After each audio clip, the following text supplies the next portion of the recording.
Welcome back to part 23 of Ancient Mesopotamia, Portrait of a Dead Civilization by A. Leo Oppenheim.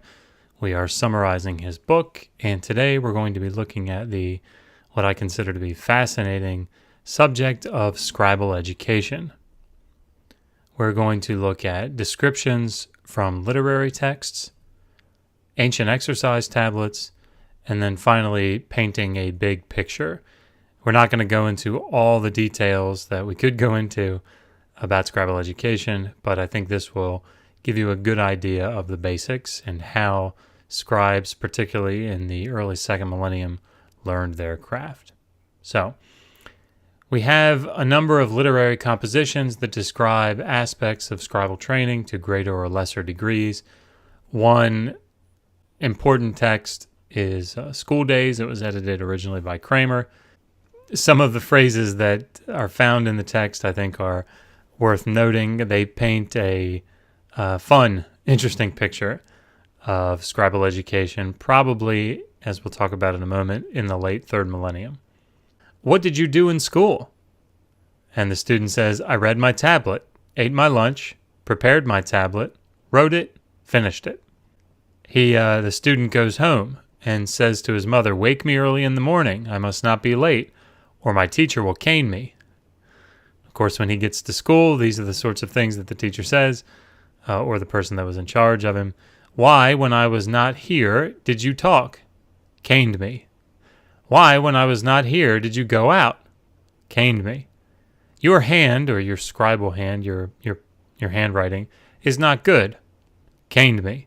Later, the boy goes home, and the teacher actually comes and visits him at his house, and the story ends well, but it's an interesting picture from a literary perspective of scribal education. But this paints the picture of a formal school setting. It would appear something that we don't have evidence for in the early second millennium. What we have in the early second millennium, from which we get the majority of our literature, our literary tablets, both in particularly our Sumerian literary tablets, comes from the beginning of the second millennium, the first quarter of the second millennium.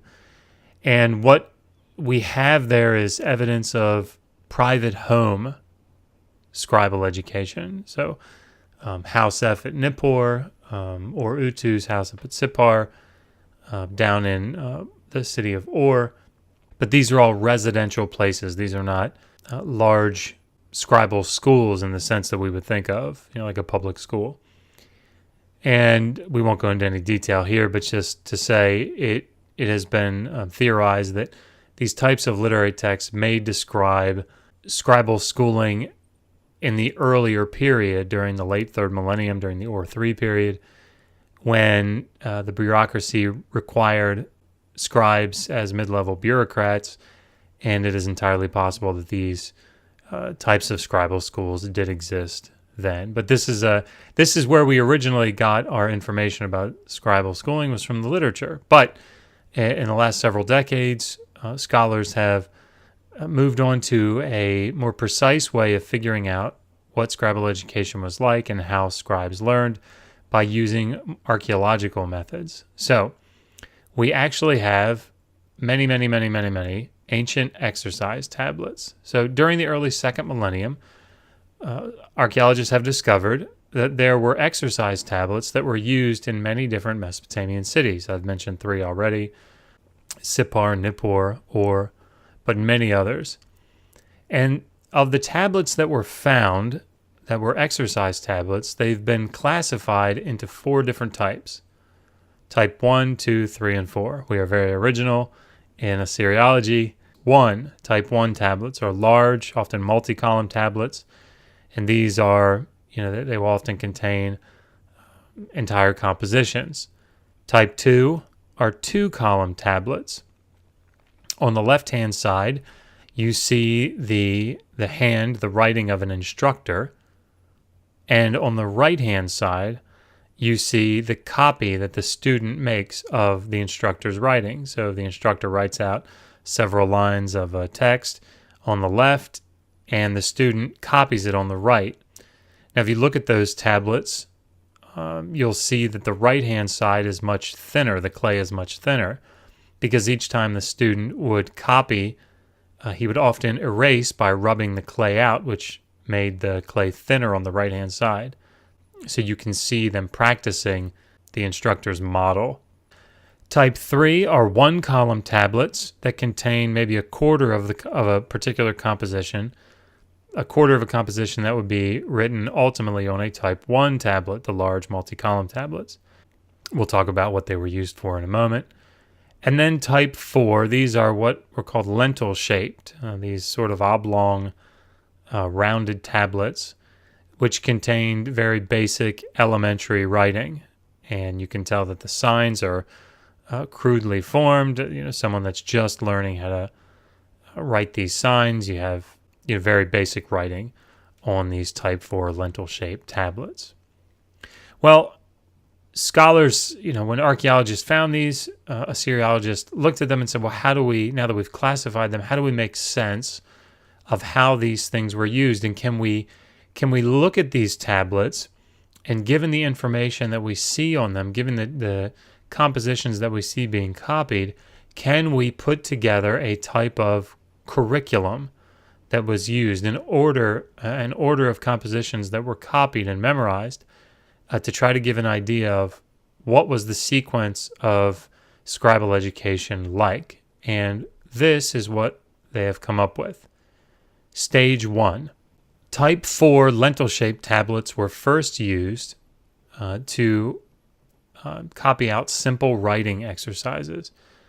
And again, we mentioned that the writing was often crude or elementary level, but you see the practicing of cuneiform wedges or individual signs or syllables, these types of basic writing exercises.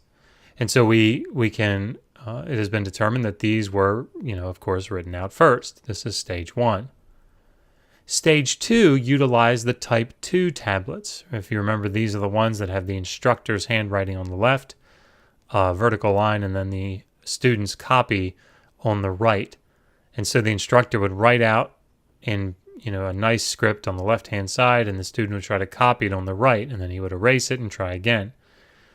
On the reverse of the tablet, though, you see an exercise that had already been memorized, so that the student already knew that what was on the obverse was something new that they were learning. And so, if you understand that, then you can say what was on the reverse in the curriculum, quote unquote, came first, because they had to memorize that first. And so you can take these Type 2 tablets and generate a curriculum, the order of the sequence, at least, of the exercises. This one came first, then this one came second. What was on the reverse was earlier, what was on the obverse was later. And so they were able to sequence out many of these compositions. Stage 3 was represented by Type 3 tablets. Those are the single column, contain about a quarter of a longer composition, usually like a literary composition, that had been memorized. And they would write that out from memory, which would then lead to Stage 4. The Type 3 tablets were used to memorize a composition in quarters. Once all 4 quarters had been memorized, then a Type 1 tablet was used to write out the entire composition from memory. And so you can see the stages of progression here. Basic writing with Type 4 tablets, practicing slightly more advanced texts with the instructor's hand immediately available, moving on to Type 3 tablets where they're producing a quarter of a composition roughly from memory, and then finally writing out the entire composition from memory. And so this was roughly the way in which scribal training took place during the Old Babylonian period. Now, there are lots of other things that we could say about scribal training, but I think this will be sufficient to give you an understanding basically of how scribal education took place. It went from simple to complex, involved an awful lot of memorization and writing out of these signs over and over again, these compositions over and over again, in order to understand both the grammar and the syntax and the use of the multivalency of all of these cuneiform signs was an extraordinarily difficult process. Nonetheless, it produced scribes that took a great deal of pride in their craft. So, to sum it up, while literary texts describe formal school settings, this was probably not the case during the early second millennium, the time that we get from which we get the majority of our school tablets in the archaeological record. It very well may describe the 𝀭period, the late third millennium. There were 4 different types of exercise tablets that were used in scribal education, and through stages of learning from simple to complex, students would ultimately memorize entire literary compositions. In our next lesson, we're going to move on to the final section of Oppenheim's book. This will lead us into a very interesting section on medicinal practices and how physicians operated. Hopefully this will be very illuminating to everyone involved, so stay with us. Until next time, resist poor scholarship. Always ask, how do you know that?